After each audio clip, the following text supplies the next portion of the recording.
오늘 우리가 두 번째 찬양할 때 선한 능력으로라는 찬양을 불렀습니다. 이 찬양은요, 우리랑은 신학이 좀 다르지만 리트리 본헤퍼라고 하는 독일 신학자죠. 독일에 있는 목사님이신데 이분이 사형되기 전날 마지막으로 가족들에게 또 약혼녀에게 보낸 그런 시인 것을 볼 수 있습니다. 왜 그러냐면 리트리 본헤퍼는요, 그 독일 나치 히틀러의 암살단에 이렇게 속해 있었어요. 왜 그랬냐면은 이분은 이렇게 얘기합니다. 술 취한 택시 운전사가 행인을 치고 질주할 때 목사는 사상자의 장례를 준비하는 것보다 그 사람부터 핸들을 뺏어야 된다. 이렇게 말하면서 그는 이 히틀러를 죽이려는 암살단에 가입했는데 붙잡혔어요. 2년 동안 감옥에 있다가 이제 1945년도에 처형된 것을 볼 수 있습니다. 그는 이렇게 유언했습니다. 뭐라고 유언했냐면 이로써 끝이 아니 끝입니다. 이로써 끝입니다. 하지만 나에게는 삶이 시작입니다. 근데 이 말은요, 옛날의 철학자죠. 키에르케고르이 그런 말을 했죠. 폭군의 지배는 그의 죽음과 함께 끝나지만 순교자의 지배는 그의 죽음과 함께 시작된다 하는 말과 연결해서 우리가 볼 수 있죠. 그리고 리트리 본헤퍼의 그 비문에 산소의 비문인데 거기에 뭐라고 적혀져요? 리트리 본헤퍼. 그는 형제들 가운데 있는 예수 그리스도의 증인이다. 이렇게 표현되고 있는 것을 볼 수 있습니다. 오늘 선한 능력으로라고 하는 찬양은요, 오늘 송구영신 예배도 우리가 부르기를 원하고요. 다른 독일어로 써 있는데 번역을 했는데 다른 번역본들이 여러 개가 있는데 그 중에서도 저는 이 번역이 좋더라고요. 물론 번역이라는 것은 어찌 보면 하나의 또 창작 아닙니까? 그래서 어떤 분은 말하기를 번역을 또 이 번역이 맞다 이렇게 하면서 번역한 것을 또 부른 분이 있는데 저는 이 번역이 참 좋은 것 같아요. 그 선한 힘으로 고요히 감사하여 이 놀라운 그 평화를 누리며 나 그대들과 함께 걸어가네. 나 그대들과 함께 한 해를 여네. 죽음을 앞두고 많은 사람들이 성도들이 리트리 본헤퍼를 걱정하고 있을 때에 그는 나 그대들과 함께 걸어가네. 나 그대들과 함께 한 해를 여네. 이렇게 썼던 거죠. 또 그런 이렇게 고백합니다. 2절에 보면 나 지나간 허물 어두운 날들이 무겁게 내 영혼을 짓눌러도 오 주여 우리를 헤매치 마시고 약속의 구원을 이루소서. 그 선한 힘이 우리를 감싸시니 믿음으로 일어나 길 기대하네. 주 언제나 우리와 함께 계셔. 하루 또 하루가 새로워. 3절에서는 주께서 밝히신 작은 촛불이 어둠을 헤치고 타오르네. 그 빛에 우리 모두 하나 되어 온 누리에 비추게 하소서. 마지막 4절에서는요, 원래 6절까지 있다 그래요. 6절까지 있는데 4절에서는 뭐라 그러냐면 이 고요함이 깊이 번져갈 때 저 가슴 벅찬 노래들이네. 다시 하나가 되게 이끄소서. 당신의 빛이 빛나는 이 밤. 그 선한 힘이 우리를 감싸시니 믿음으로 일어날 일 기대하네. 주 언제나 우리 함께 계셔. 하루 또 하루 늘 새로워. 이렇게 시를 썼는데 이 시를 다른 분이 이제 곡을 맞춰가지고 찬양을 했고요. 이 찬양은 영어로도 번역됐고요. 또 한국말로도 이렇게 부르고 있는 것을 볼 수 있습니다.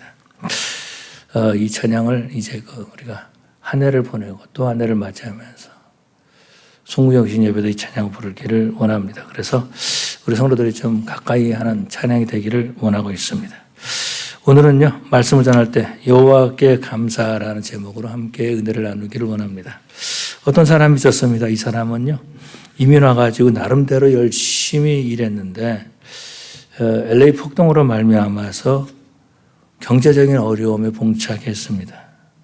또 그 전에는 자신이 운영하던 상점에 강도가 들어와가지고 피를 흘리고 쓰러져 있었지만은 생명의 시장이 없었던 거죠.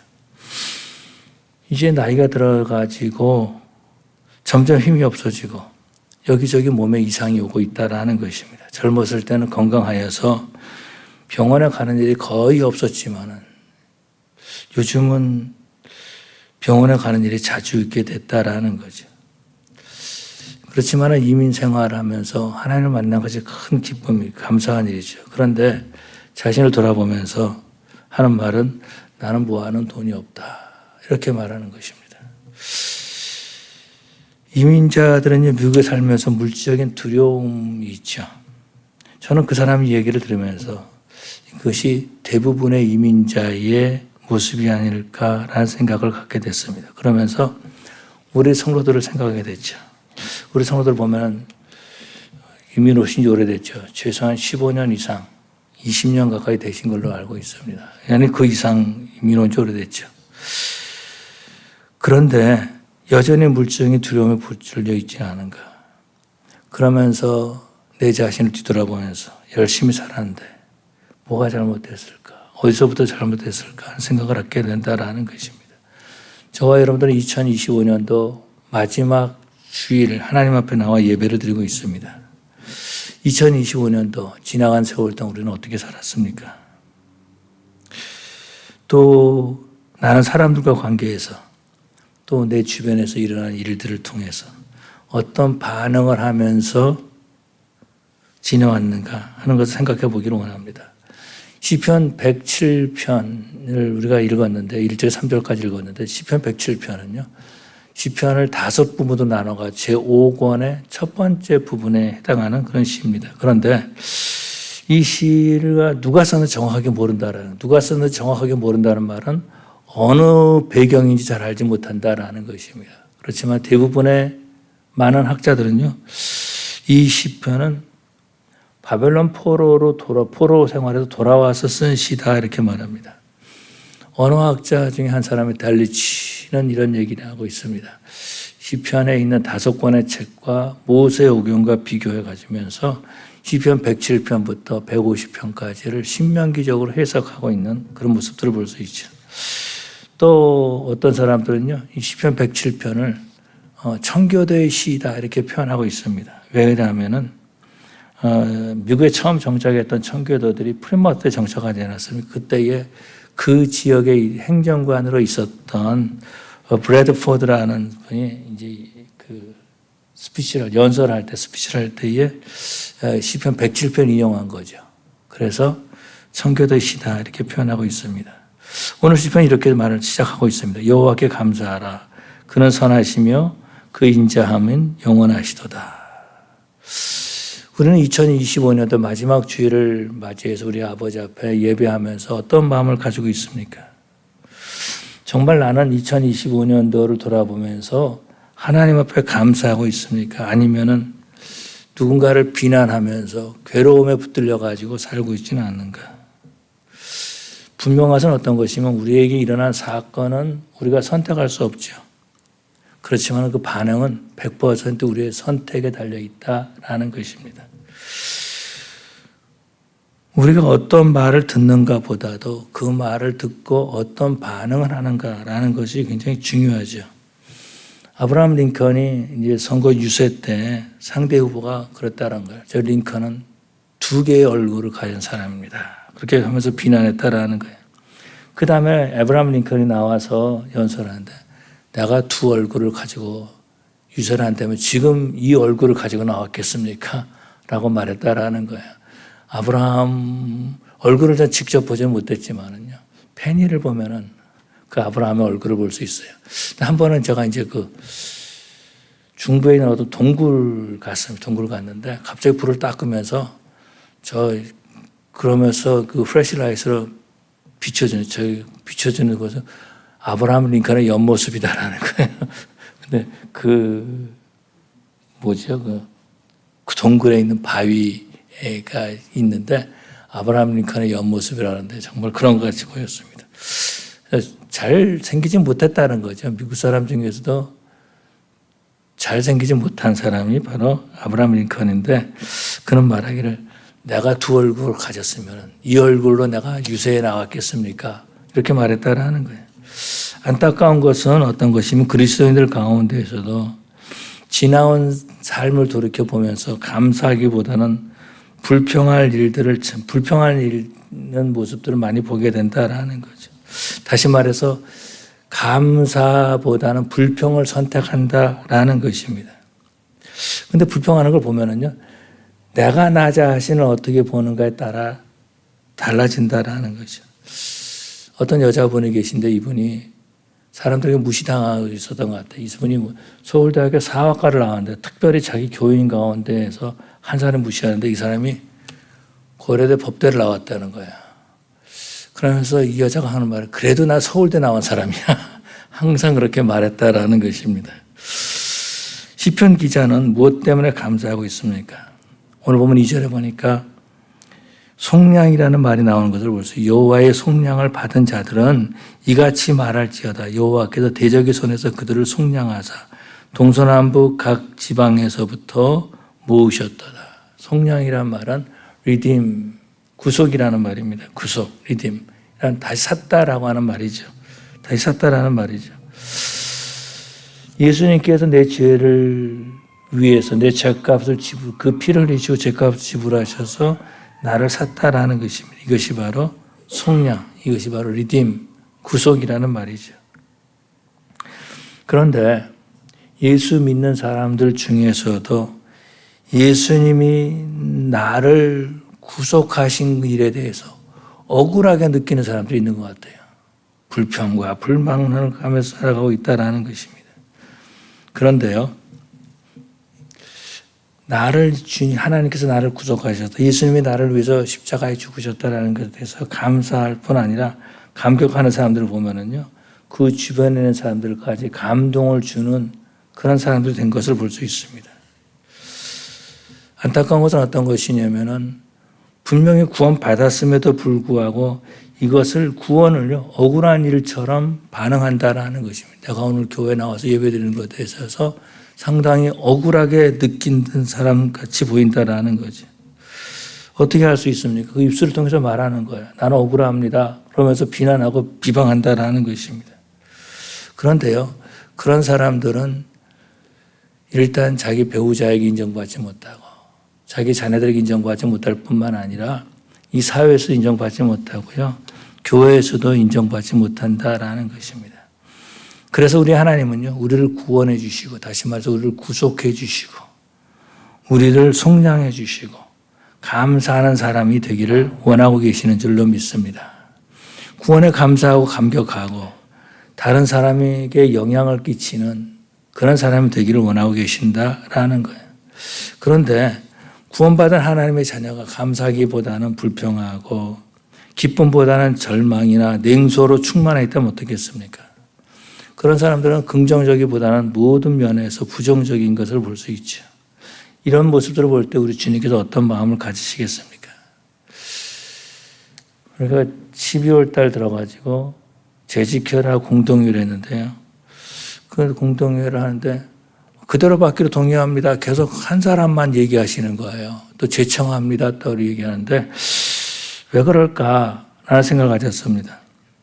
저는 생각할 때, 이 모든 것은 하나님께서 인도해 주셨구나. 그 사람 마음에 감사가 넘치는구나. 라는 것을 볼 수 있었어요. 또는 어떤 것이면 이 일을 하느라고 수고하신 분들에게 너무 감사하다라는 거죠. 그래서 그대로 받기로 동의합니다. 이렇게 말한 것 같아요. 하나님은요, 우리가 감사하는 사람이 되기를 원하고 계시는 줄로 믿습니다. 그러면 하나님께서는 어떻게 우리로 하여금 감사하는 사람이 되게 계시는가?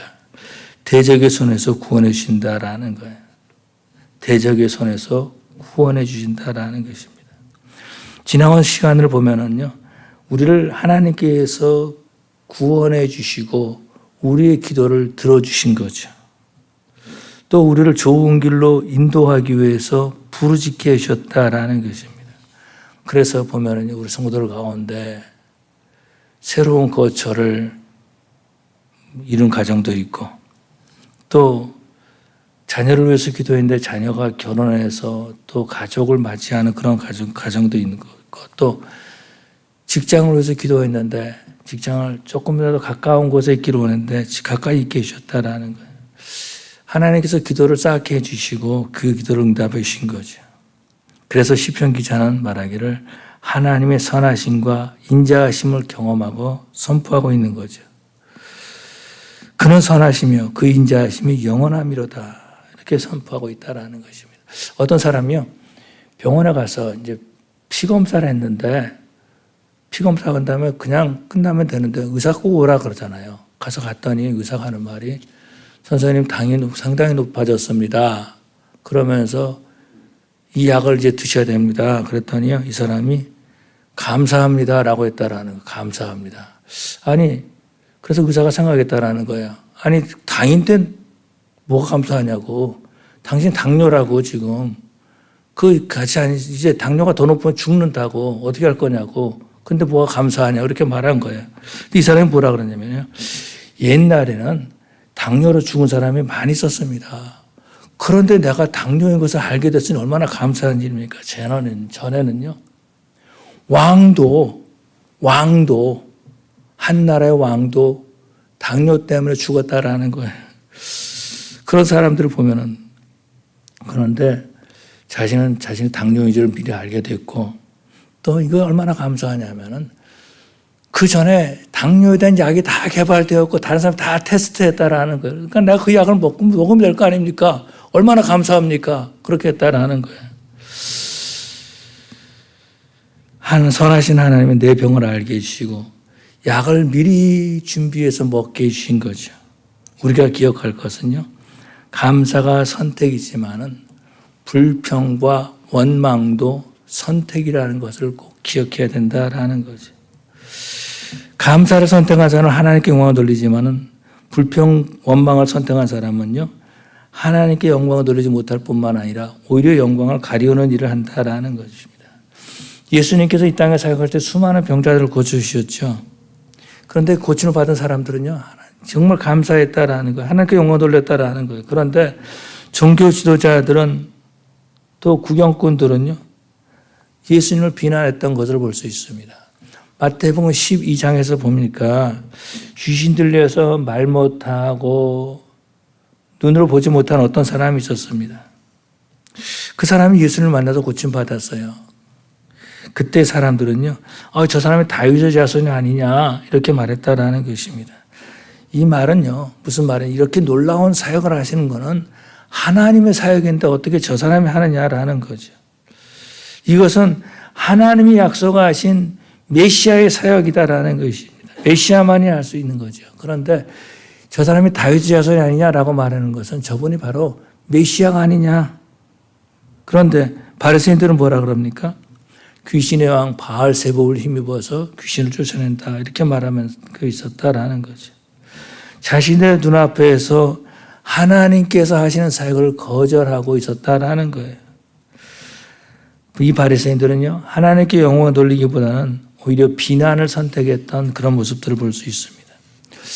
구약에서 보니까 열왕기하 5장에 보니까 나아만 장군을 볼 수 있습니다. 이 사람은요, 아람의 군대 장관인데 문둥병에 걸렸었죠. 그래서 문둥병을 고치기 위해서 엘리사를 찾아갔습니다. 근데 엘리사가 나와보지도 않고 요단강에 가서 7번 씻으라 이렇게 말하죠. 그러면 깨끗하게 될 것이다라는 것입니다. 그런데 나아만은 화를 내죠. 내 생각에는 저 사람이 나에게 와가지고 나를 환영하고 나의 그 몸에 손을 얹고 기도를 해야 될 것이 아니냐. 그러면서 감사보다는 분노했다라는 거죠. 그렇지만은 감사를 선택하면 달라지는 거죠. 내가 다른 곳으로 가서 그러니까 아니라 요단강에 가서 7번만 씻으면 깨끗하게 돼. 얼마나 감사한 일입니까? 그 당시에 문둥병은요, 예수님 당시에도 고침받지 못하는 불치의 병이었다라는, 지금도 보니까 문둥병 고침받지 못하는 병이에요. 얼마나 감사한 일입니까? 감사하는 사람은 하나님께서 기쁨을 주시죠. 감사하는 사람들에게는 하나님께서 감사할 수 있는 생각과 사건을 허락해 주시는 줄로 믿습니다. 지난 1년 동안 돌이켜보면서 나는 무엇을 선택했는가? 감사를 선택했는가? 아니면 불평을 선택했는가? 이 선택은요, 우리의 자유다라는 거예요. 나는 불평을 선택할 수도 있고 감사를 선택할 수도 있어요. 그런데 불평을 선택했으면 불평의 결과를 얻을 것이고 감사를 선택했으면 감사의 결과를 얻을 것이다라는 것입니다. 나는 지난 1년 동안 어떤 말을 가장 많이 했는가? 감사하는 말을 했는가? 아니면 불평하는 말을 많이 했는가? 불평하는 사람은요, 그 입술이 더러운 말을 하는 거죠. 그러니까 몇 주죠. 지난주인가 지지난주인가 친교 시간에 욕에 대해서 누가 얘기를 시작했어요. 그때 뭐 일본 말을 누가 시작해가지고 그래 욕을 얘기했는데 욕을 보면 대부분 다 저주의 말이죠. 저주의 말인 것을 볼 수 있습니다. 그래서 그 욕을 하는 사람들을 보면은요, 그 입술이 더럽죠. 입술만 더러운 것이 아니라 그 인격까지 더러운 것을 보게 됩니다. 그런데요, 그 욕하는 사람들하고 가까이 하고 싶습니까, 여러분들은? 가까이 하고 싶지 않다라는 거예요. 저는 가까이 하고 싶지 않은 것 같아요. 저는 욕하는 사람을 가까이 하고 싶지 않습니다. 그런데 여러분은 어떨지 모르겠어요. 그런데요, 감사하는 사람들은 입술이 깨끗하죠. 그 인격까지 존경받는 인격이 되고 만다라는 것입니다. 감사하는 사람은요, 그 입술에서 격려하고 위로해 주는 말을 하는 거죠. 또 감사하는 사람은요, 겸손하여서 주변에 신뢰할 만한 사람이 된다라는 것입니다.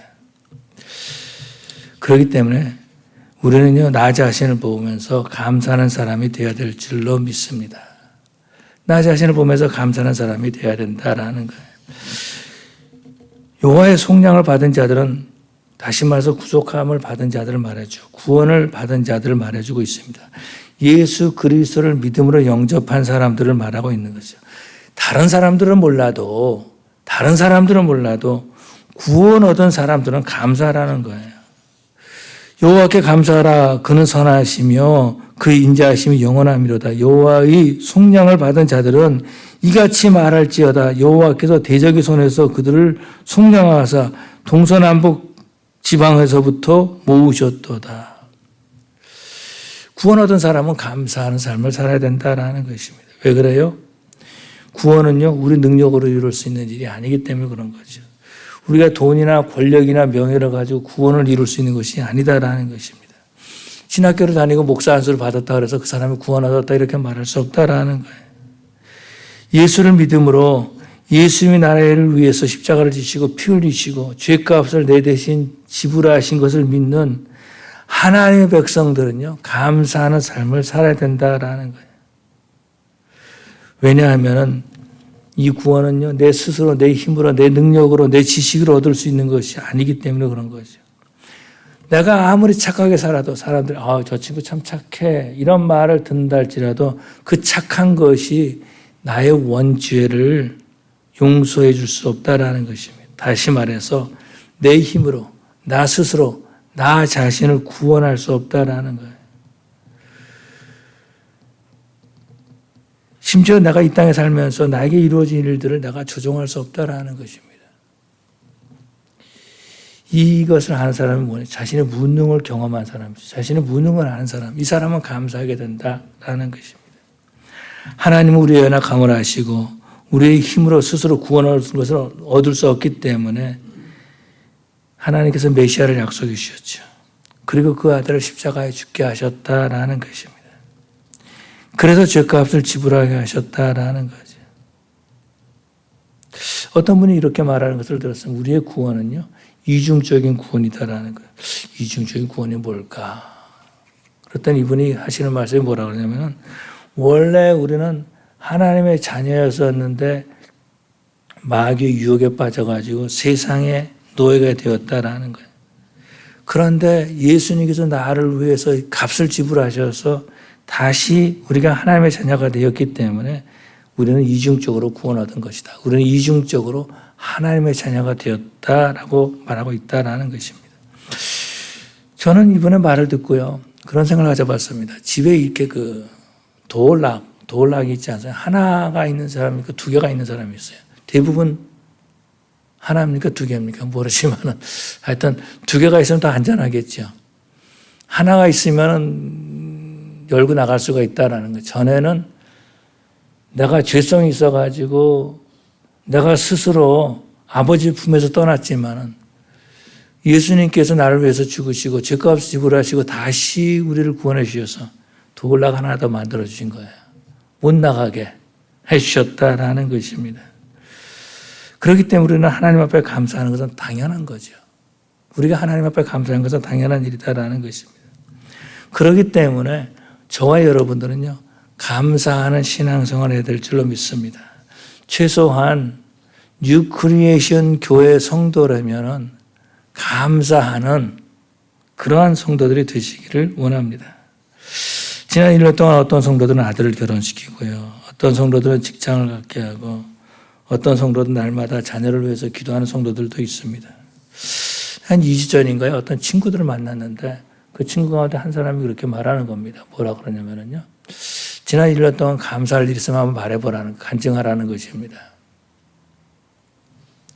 물론 이제 최근에 그 집 딸이 쌍둥이를 낳았어요. 그 말을 하고 싶어서 했는지 몰라도, 왜 그러냐면 이제 친구들 만나면 그러잖아요. 이제 손녀나 손자 자랑하면은 돈 내고 자랑하라잖아요. 근데 이 친구 하는 말이 지난 2025년 동안, 2025년도에 우리가 하나님 앞에 감사할 일을 말하라는 거예요. 그때 이제 몇몇 목사님들이 나는 이제 할아버지가 되었다라는 말을 하고, 또 어떤 목사님은요, 자기 가족 중에 한 사람이 이제 신학교 가기로 결단했다, 그런 말한 것을 들었습니다. 우리 성도들에게도 감사가 있어야 될 줄로 믿습니다. 매주일 말씀을 들으면서 예배하는 성도들이 있음을 참 감사하죠. 또 저 자신도 매주일 하나님의 말씀을 선포할 수 있으면 너무나 감사하다라는 거죠. 더욱 감사한 것은 어떤 것이면 말씀을 듣고 외우고 공부하면서 삶이 조금씩 변해간다라는 것입니다. 신앙이 성장하는 거죠.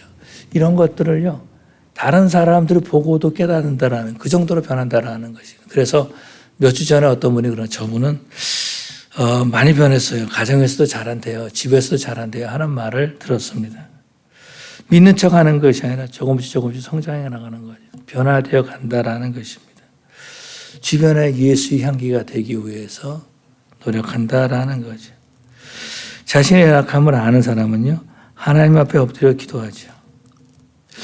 저는 목사지만 내가 참 연약하고 부족하고 하는 걸 깨닫게 되고요, 내가 자녀를 키우는 한 집 자녀들의 아버지로서 내가 할 일이 아무것도 없구나, 내가 기도하는 거 외에 아무것도 없구나, 하나님이 하실 일이다, 그걸 깨닫게 됐습니다. 여러분 자녀들을 여러분의 마음대로 할 수 있습니까? 기도해야 된다라는 거예요.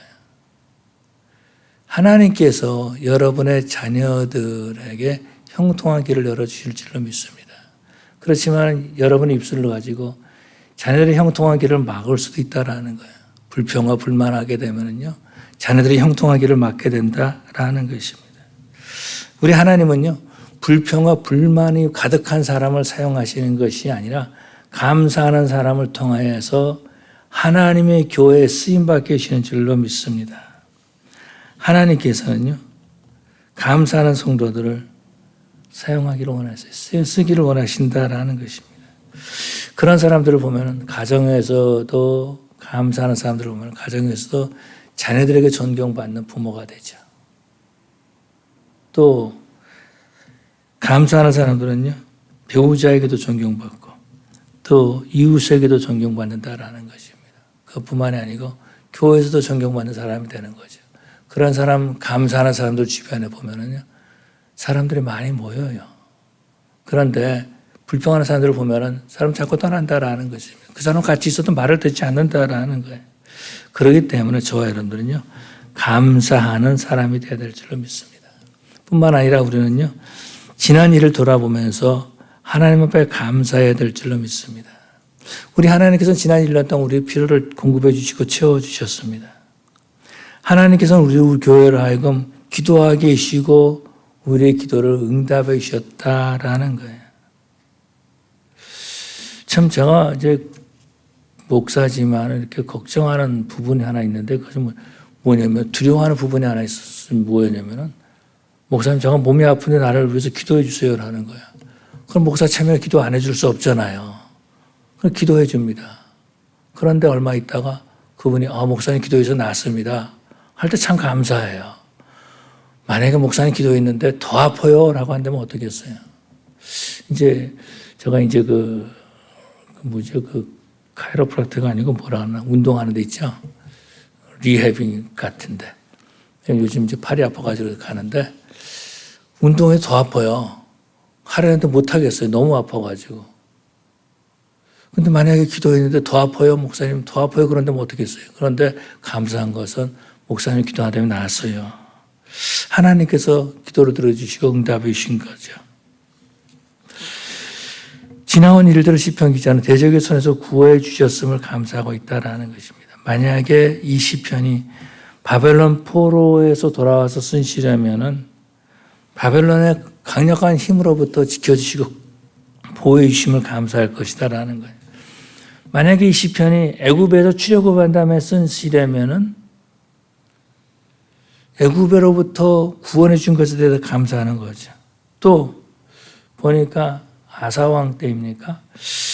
아람과 북왕조가 연합해 가지고 유다를 공격했을 때 그런 위기 가운데에서 정말 인육을 삶아 먹은 그런 때에 하나님이 구원해 주셨음을 보았다면 하나님께 그런 것에 대해서 감사하는 거죠.